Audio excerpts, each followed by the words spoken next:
আসসালামু আলাইকুম। আজকে আমাদের দ্বিতীয় দিন। এই বাইকটা আর বেশি দিন এখানে থাকবে না। এই বাইকটা আর থাকবে মাত্র 8 দিন এখানে থাকবে। 2 দিন অলরেডি চলে গেছে।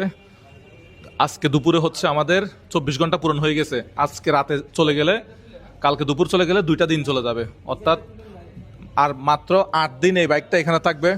তো আজকে ভাইয়েরা বাইকটা দেখতে আসছে, ছবি তুলতেছে। অনেকের সাথে আমার সাথে দেখা হচ্ছে, যাদের সাথে দেখা হচ্ছে তারা ছবি তুলতেছেন।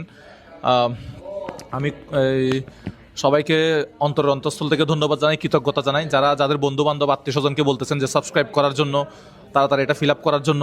সবাইকে আন্তরিক ধন্যবাদ। ভাই, আপনারা কি আপনাদের আশেপাশে ভাই ব্রাদারকে বলছেন যে টার্গেটটা ফিল আপ করার জন্য? ভাই, ভিডিওতে কি বলবেন? ভিডিওতে ভিডিওতে ওই যে ভিডিও হচ্ছে, হ্যাঁ, ভিডিওতে বলবো যে সবাই একটু বড় ভাইয়ের ইউটিউব চ্যানেলটা সাবস্ক্রাইব করবেন, যারা নতুন আছেন সবাই একটু বেশি বেশি শেয়ার করবেন, আপনাদের বন্ধুদের মাঝে